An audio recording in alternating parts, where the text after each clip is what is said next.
All right. Well, buenos dias. I have no idea there was going to be such a great turnout, but thank you. My name is Jose Avila. I cook for a living, and I've been a Denver resident for the last 22 years or so. And I'm going to tell you my story. Oh, damn. I'm originally from Mexico City. I grew up there. I was born there with a single mom, and like my mom had to work all day. So basically, my grandma raised me. And what was cool about this is that every time that she will drop me off at school, uh, on my way when she will pick me up on my way back, we will stop to the mercado, to the market, and she will buy just like a quarter of a chicken and like an onion and or whatnot, just to do the meal for the day. So by the end of the day, by the end of the week, on Saturdays and Sundays, we will eat the leftovers. So not knowing that, in a way, I had like a private chef to my disposal, and especially will shape me for what I do for a living right now. My By being surrounded by all different flavors and techniques that my grandma will use, all these recipes that I've been passing on her like from generations. Like I said, it just shaped me for what I do right now. Mexico City is a melting pot of all the country. In Mexico, people believe and think that if you're from Chihuahua or you're from Yucatan and you need a better living or you're looking for a better life, the move to make is just to go to Mexico City. That is just the way it's been, and that's the way it is, which sometimes these people, they find that is just not true. But at the same time, all these people that are just moving into the city, they bring their own recipes, and at the same time, they bring their own peppers, or they bring their own vegetables and peppers and ingredients that they don't grow. They don't grow in Mexico. Mexico City is just there's no place to grow a lot of veggies, even though right now in Xochimilco, which is like I don't know if you guys been, but Xochimilco is like a chinampa. A chinampa is a floating vegetable garden, basically, that just started with the Aztecs. But right now they just put a lot of effort into it, so that is back up again. But the point is that in these mercados, you will find all these different ingredients from different states. So it's just like a melting pot of ingredients, and then you start mixing and match ingredients from the north, ingredients from the south, and then you come up with just really, really crazy and delicious dishes.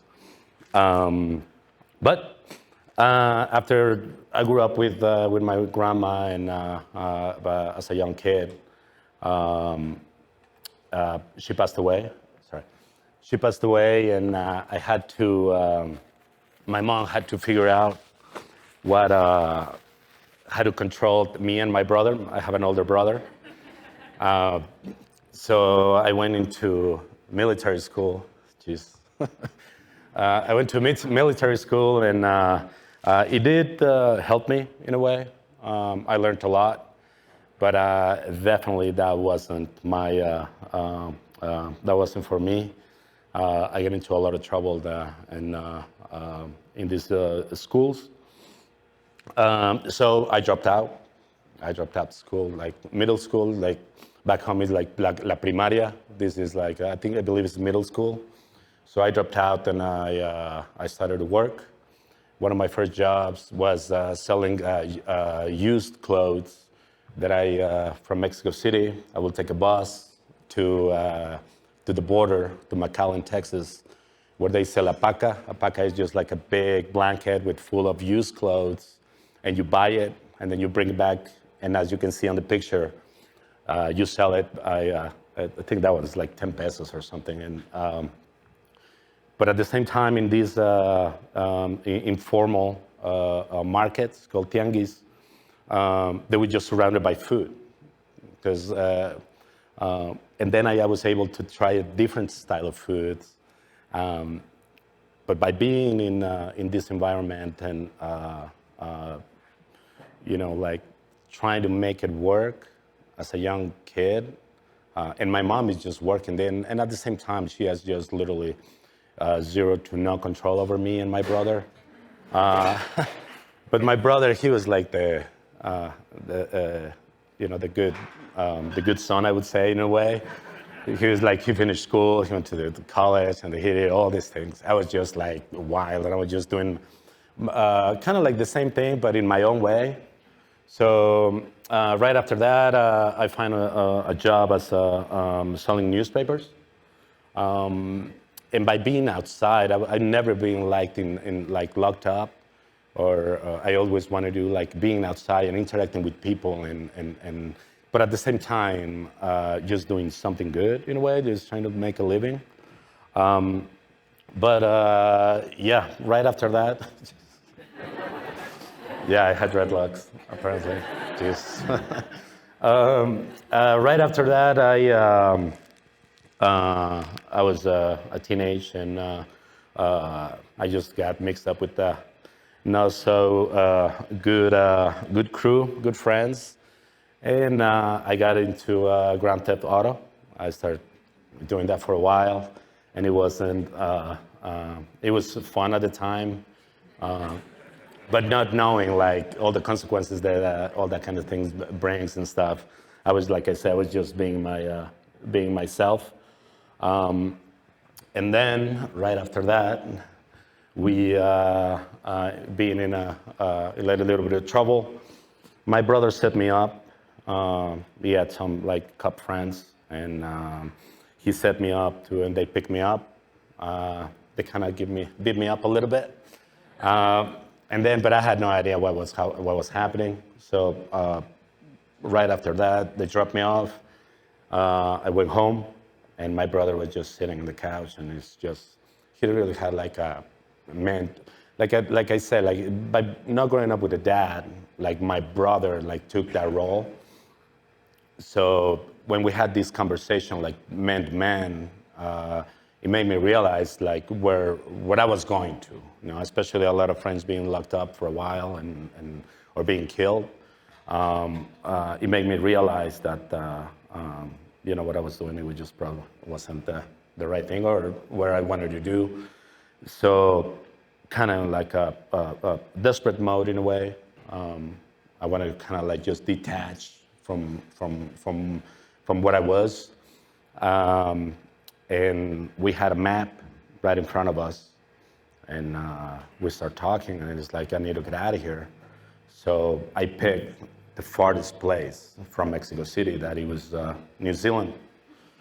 So he helped me to buy to get a one-way plane ticket, and I moved to New Zealand, not knowing absolutely anything about the country or English whatsoever. I had no idea what was happening. I just wanted to run in a way. I just wanted to just get out of there because the experience that I had, and it made me realize that the consequences, that they were serious. So I moved to New Zealand, and best decision I've ever made. I went there, and I started working on a fishing boat. Between we were on the Tasman Sea, between Perth, Australia, and Indonesia, and Christchurch, and like the island of New Zealand. But this is maybe 98, 99, so there's no social media, there's no fancy cell phones or anything like that. So I was there for a year. And it just got really homesick. I was just, in year and a half that I was there, I just met one Mexican. And it was just like, wow, this is wild. And people talking to people out there that most of them, they had no idea where we were or where Mexico was. And especially the food. New Zealand food, and especially lamb, is just probably the best, and it's just delicious. But you know, there's nothing like Mexican food, to be honest. So by being all that, and not just the food, but just missing my people. You know, I don't think that you miss the place. You know, you miss the people. In this case, like my family and my friends, and you know, the things that make me comfortable, that I feel familiar with. So I decided to went back. So I had a little bit of money. Like these fishing boats, they don't pay like nothing. It's just more for the ride and than anything else. So on my way back, I was in the. Instead of going to Mexico City, I found myself kind of like, I'm ready to go to Mexico City, or should I go somewhere else? So, you know, instead of me going to Mexico City, I moved to Cuba. And I was there for another 2 years.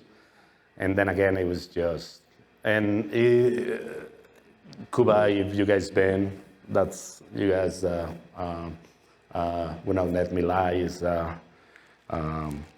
you know, instead of like, because people ask me a lot that how's Cuba, and it's really hard to describe. It's not like, oh, Japan is like this, or New Zealand is like this, or the US is like this, or Mexico, so forth.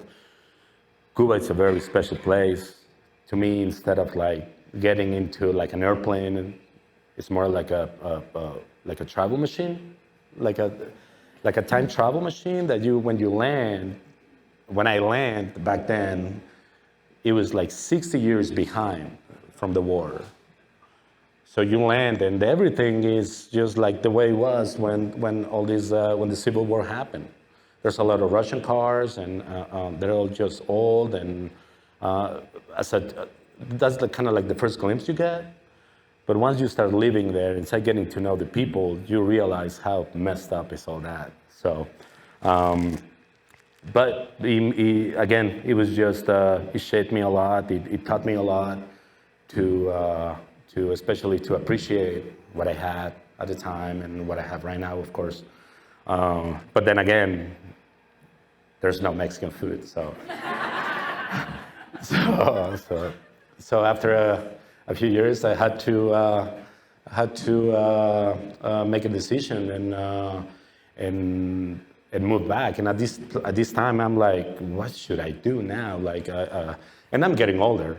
And you know, like your brother's being successful, and you know, like brand new car, and the girlfriend, and the clothes, and you know, all the vacations and stuff. And I'm just like floating on a limbo, right? Like just to kind of bouncing around life, just to see, like a pinball machine, like see where you're gonna land.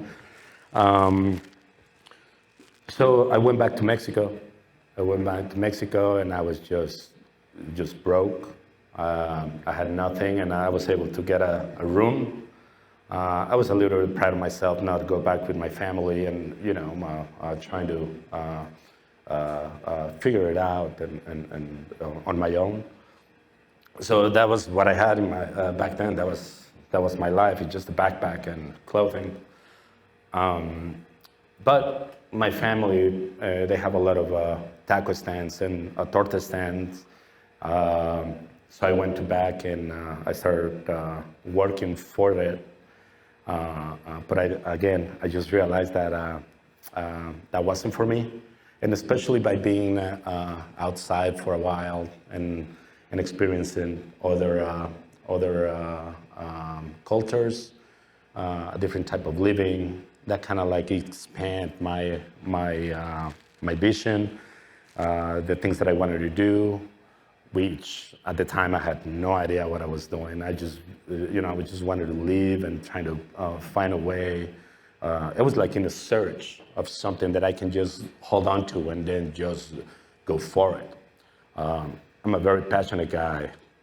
You know, it's either black or white kind of a thing. So I decided to, I had an uncle here who's been living for a while, and he already had like a construction company and whatnot. And that was my first thought. So I call him up. I call him up and say like, hey, what's the possibility for me to go and just come work for you and move out there with you? And and he's probably one of my, or he's my favorite uncle, and he taught me a lot. So he said like, come on down. But I didn't have no visa. I had nothing, and like, I just wanted to leave. I knew that I didn't want to be in Mexico City. Um, so I started setting up all the whole process that we don't have a visa or to come here, right? Crossing the border illegally. One of the wildest things that I've done. I would never do it again. I'm glad I did.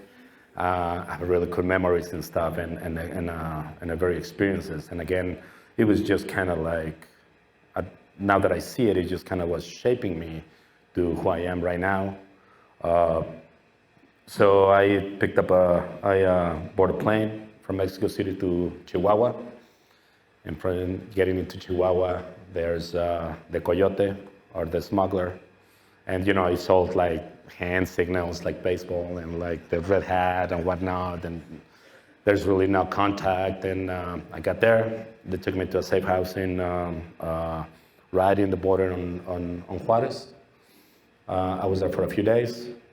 One day, you just wake up, let's go, put you in a van, go into this mountain where there's like a little shack, and they only they do is just water, gallons of water.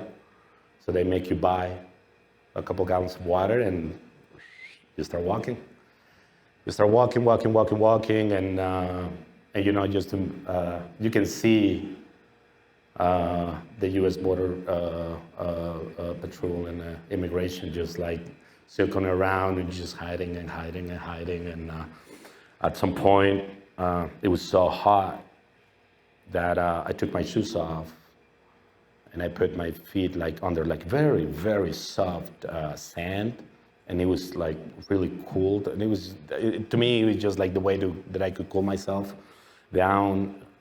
And one of the guys told me that she was just yelling at me like, don't do that and stuff like that. And me not knowing that they're just nests for the rattlesnakes. I'm from Mexico City, right? We have no freaking snakes out there. But we were able to. I didn't get bit, but she was. It would have been unfortunate. And me and my friend, we just start running, and there were just two rail tracks with like a water passage, and we were able to sneak through there. And twice, someone picked us up. And they took us to these like a station for they do it's like a public transportation. We're already at El Paso, and from El Paso they took us to we picked up this public transportation, which is not really like a public, it's just like a van, but it's somehow they operate that way.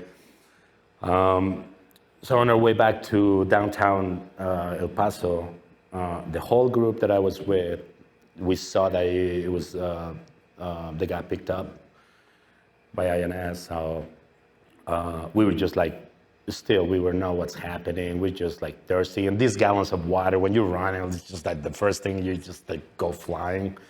So once we get to downtown El Paso, they drop us off on a hotel. Everything's super coordinated by these guys, and you cannot lie like what you've done or what you've been doing. Like you just all muddy up and like t-shirts and your jeans or whatever, you just ripped, and you have literally no backpack, you have nothing whatsoever. They give you a key, they put you in a room, but one of my friends. You see, like in the men's underwear, they have like a little crest. So we rolled up like $100 bills, like super, super tight, and we put it in there and we sew them up. So we had money in a way. So when we got there, me and my friend, we got room service, and we were like, oh my God, like what is happening? And then again, I'm 19, 20.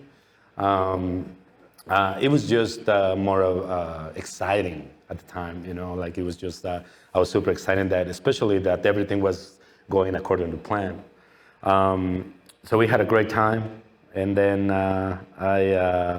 next morning, again, someone knocks at the door and like, you come out, you go to your left, and there's a big truck, and you say hi to him like you know him, and we did the whole thing. And then these dudes that were driving so fast and like electronic music, smoking weed, and we were just like, what is happening? And so from that, it took us to another safe house in Las Cruces, in a very nice neighborhood, really, really a pretty neighborhood.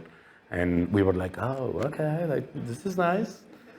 And as soon as we walked in the door, like absolutely nothing whatsoever, nothing. And in the kitchen, it was just a couple dudes, and in the kitchen, just potatoes, just sack of potatoes. That was all it was in the whole house, because that's all they were feeding you, just potatoes, like boiled or grilled, whatever they wanted to do with you. So right after that, again, another morning, they pick you up, they put you in a van like sardines, and we're like maybe 20, 30 people on a van, and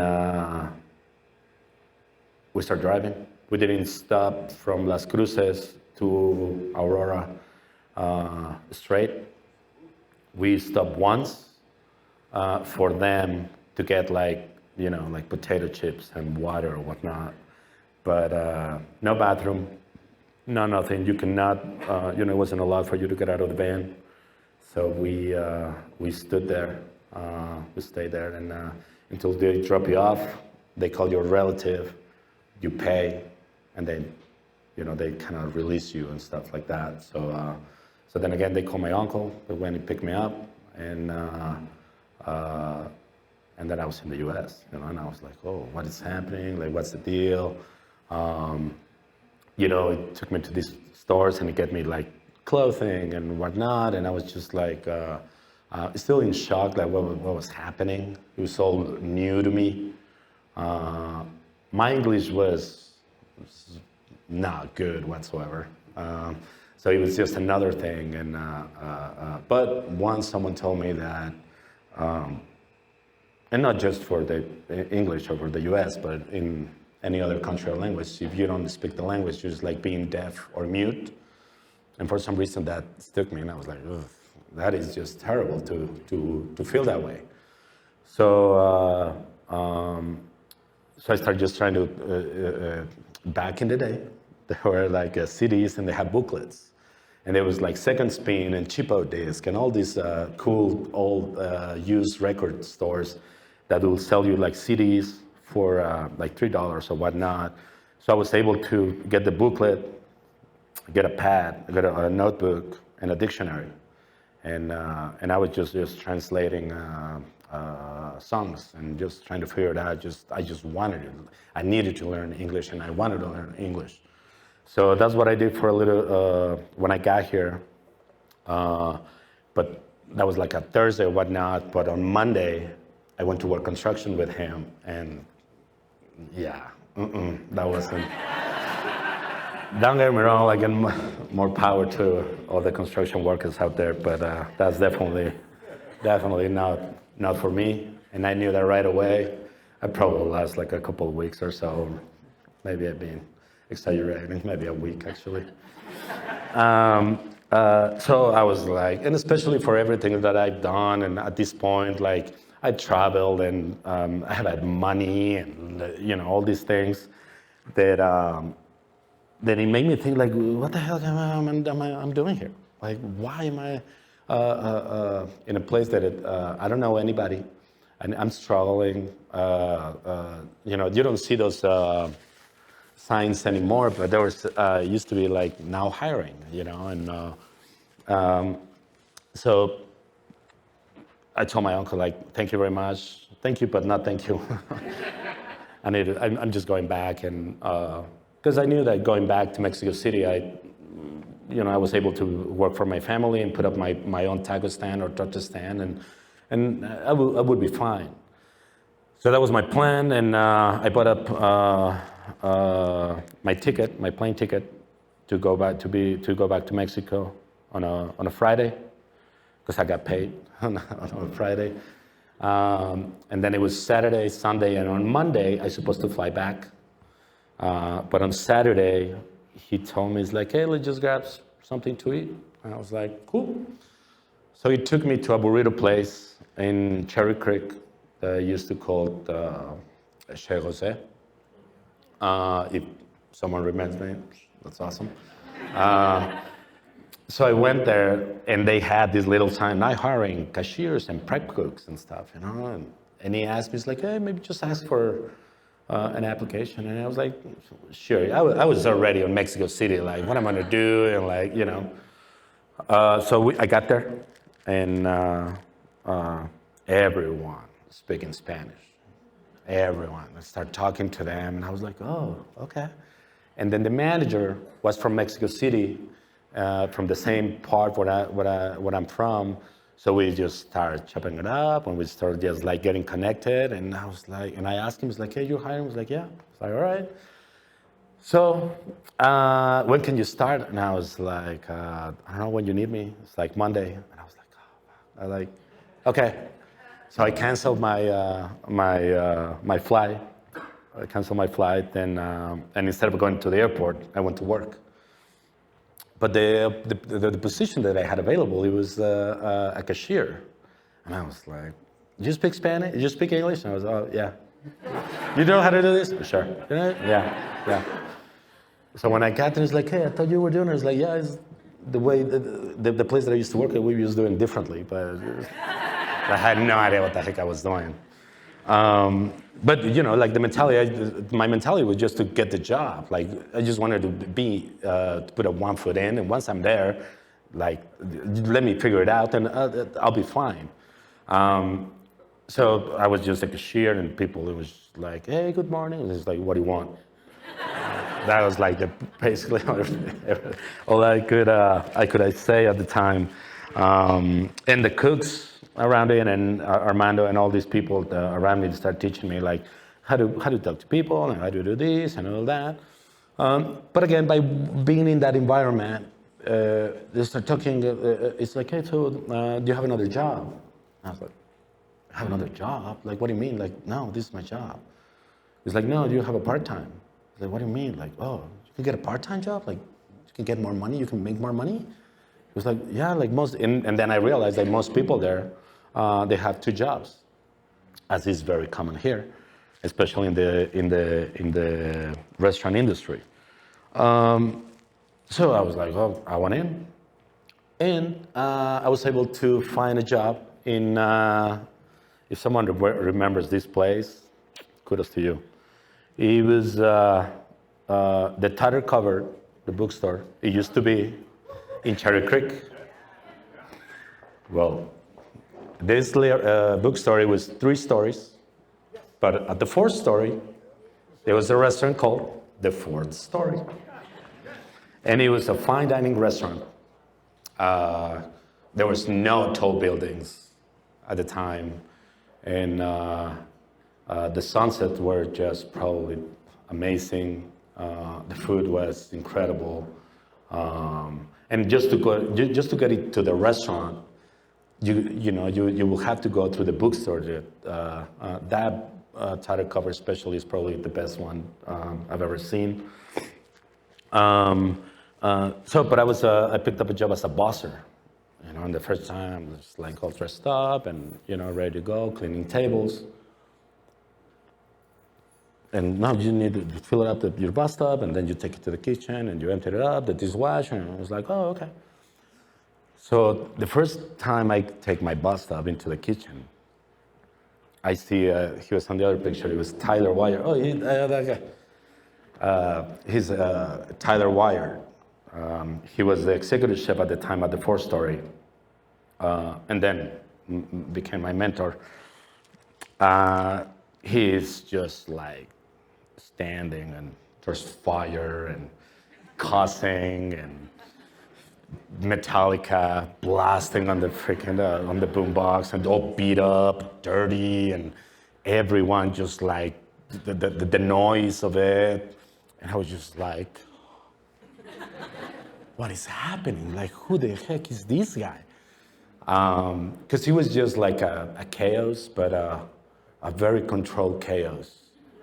And you can see the violence that this dish that these guys try to put together, that they're going through. You know, it's just the dishes and the sauces and the protein and the garnish and all this stuff. And then you go into the dining room and it's like clean, clean, clean. And sometimes people don't realize that that beautiful dish, the thing that it went through, you know. So to me, I was like, oh, I want to be a chef. It just clicked, and I was like, okay. So next day, I was like, hey, this is cool, but can I work in the kitchen? And everyone's like, yeah, but you're gonna make less money, and it's just hot and wet and this. And Tyler was like, fuck, man, just be careful with that guy. You know, he's crazy. And I was like, yeah, I like crazy. Let's go. So they gave me the opportunity, and you know, as a newbie and not knowing everything, it's like, hey, you want to work with us? Because it was like it's like a unit, like a military unit in a way. You know, everybody talks smack from each other and stuff, but at the same time, when it's go time, everyone just heads down, listen just one voice, the chef calling everything. So that made me, it was like, wow, like how? So I talked to them, started washing dishes, and then I quit the burrito place. And then when I kind of knew, in a way, that I want to do I didn't know that I want to be kind of like a chef or to be this my career in a way, but I wanted to be involved somewhat in this industry. So I quit the burrito place, and then I became, and I had for a while a nickname. They called me the Cherry Creek Whore. Because I work on every single restaurant in Cherry Creek. I just wanted to learn, and having the opportunity to work French cuisine or work American cuisine or Japanese and sushi, and so I just wanted to get as much as possible, so I can so I can be better in what I do. And I went to Johnson & Wales, and it was just 60,000 or 80,000 or something. It was like crazy money. I went to the school, a culinary school, I forgot the name, in Boulder, crazy. Used to be one here on Market, cook schools, yeah, that one. It was just, it had just no money. But by looking around, I found out that Emily Griffith Opportunity School, they had a culinary program when it was in Welton. So I went there, and I took the program there. And then we will take classes here, but all of our practices were at Johnson & Wales. So that helped me a lot just to get the paper, the diploma and stuff. And then I was able to start finding better jobs as a lead cooks, and then I started getting into being a sous chef. And then Elway's opened in Cherry Creek. And in Cherry Creek, or basically here in town, when there's a big buzz of a new restaurant opening, everybody wants to go and work there. Like they don't even know how much they're gonna get paid, but everybody wants to go with the new kid on the block, and just the way it was. And so Elway Cherry Creek opened. So as everybody was doing, I went and I applied for a job, and I asked, and then I sold these familiar faces, all these managers, and it was like, I just felt at home, but they didn't have cook positions at the time. So again, I just want to put my one foot in, and once I'm there, like, in a way, in a very humble way, like I know what I bring to the table or what I bring to the team. So I knew once I'm there, like in no time, I'm going to be able to start cooking again. And then I would start running food for a while, and then something opened up, and then I just started working on my way down from like the bread station and the salad station, dessert, fryer station, saute, grill, and then expo.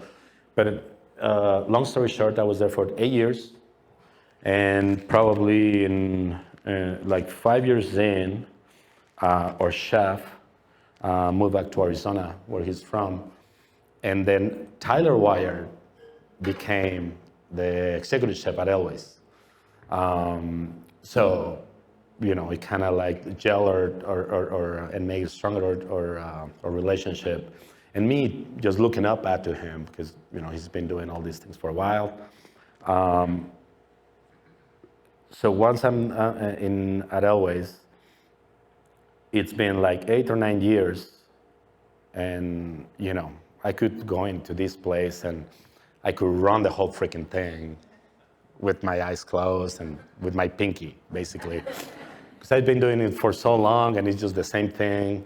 So I feel very competent to do that. But at the same time, I'm very, I like to learn, so I feel that I was just kind of like a plateau, like just stagnant, like not growing in a way, not being creative. So I start poking around and ask people how can I open my own restaurant here, because back home, I open my garage door, put my table, my food, a sign, and I'm in business. That's just the way it is. Here, as you all know, is a little bit different. It's just a little bit different, and so I had to go through all these processes and stuff. But I would say I talked to Dan Olson, and he would tell me that I just needed more time. Long story short, he looked for me a few months later. He told me they closed down Chez Jose, and he was ready to open up a restaurant. So I decided to talk to him about it, and I had all the ideas, but I didn't have the money, and he had the money, but not the ideas. So we just picture perfect, and we come up with Machete, Tequila and Tacos. In 2000, I opened the Cherry Creek location in 2011, and at the time we were the only tacos and tequila place in the country, and things went well. And then right after that, we opened our second location in Union Station. Right after that, we opened our third location in Colfax. But as you can see, all this time, I've been just like living it up and just kind of winging it. So, but I had no like financial education or any education whatsoever. I just know how to cook at this point.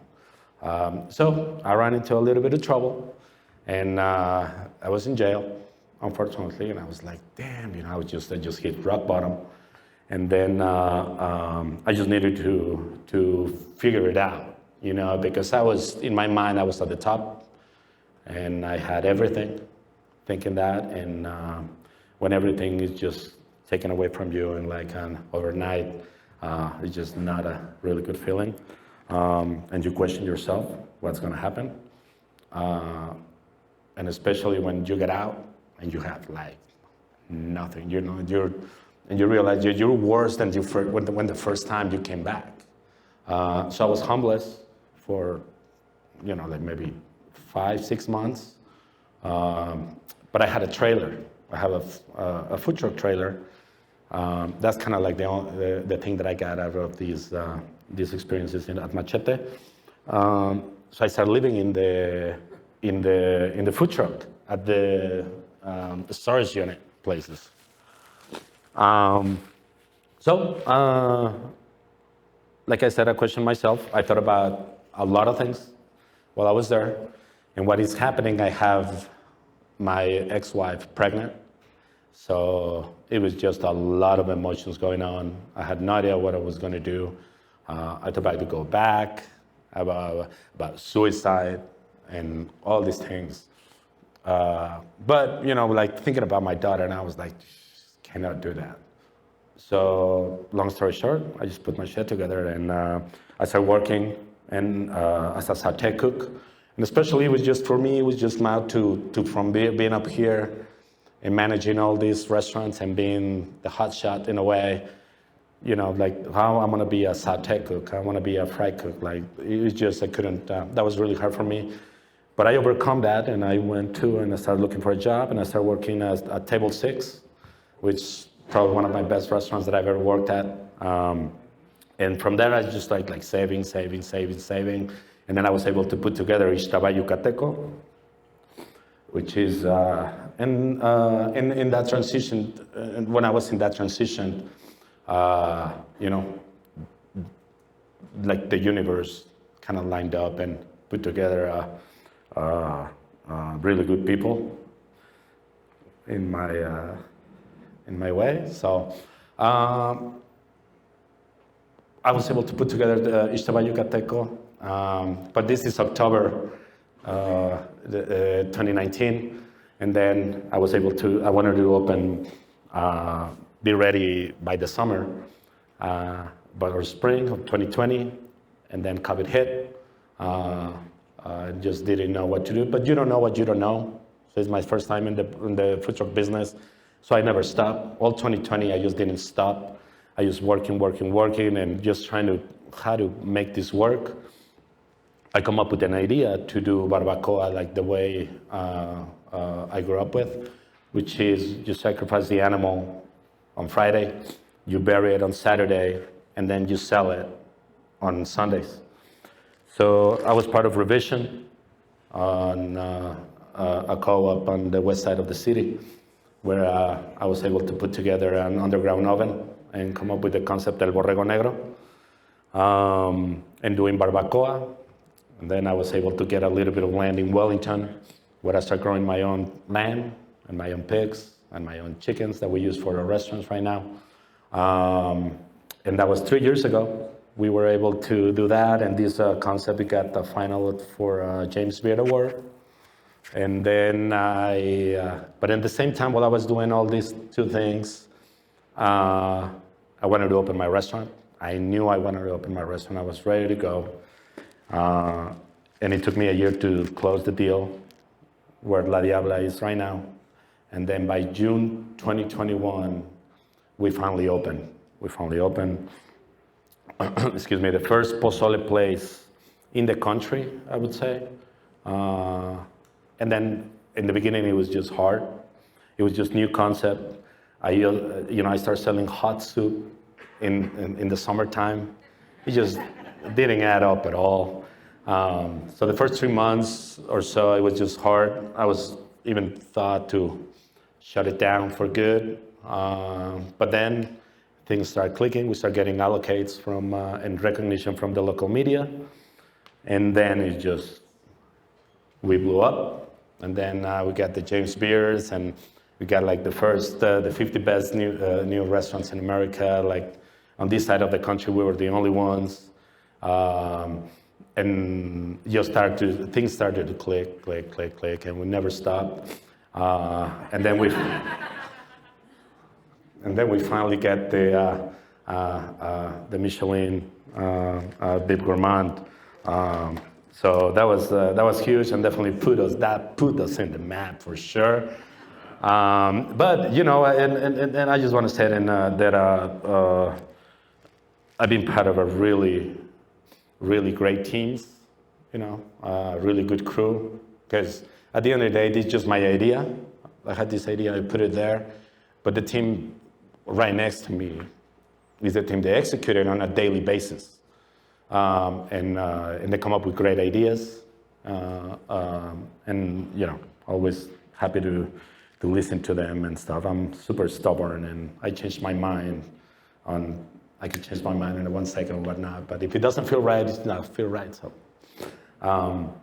But yeah, I just want to say thank you. Then also want to say that I don't think it doesn't matter where you're from, if you know where you're going. And I think there's also something poetic about a 44-year-old immigrant that won all these awards and got all these allocates nationwide. And I don't know where you're at in your life. I don't know what you're going through,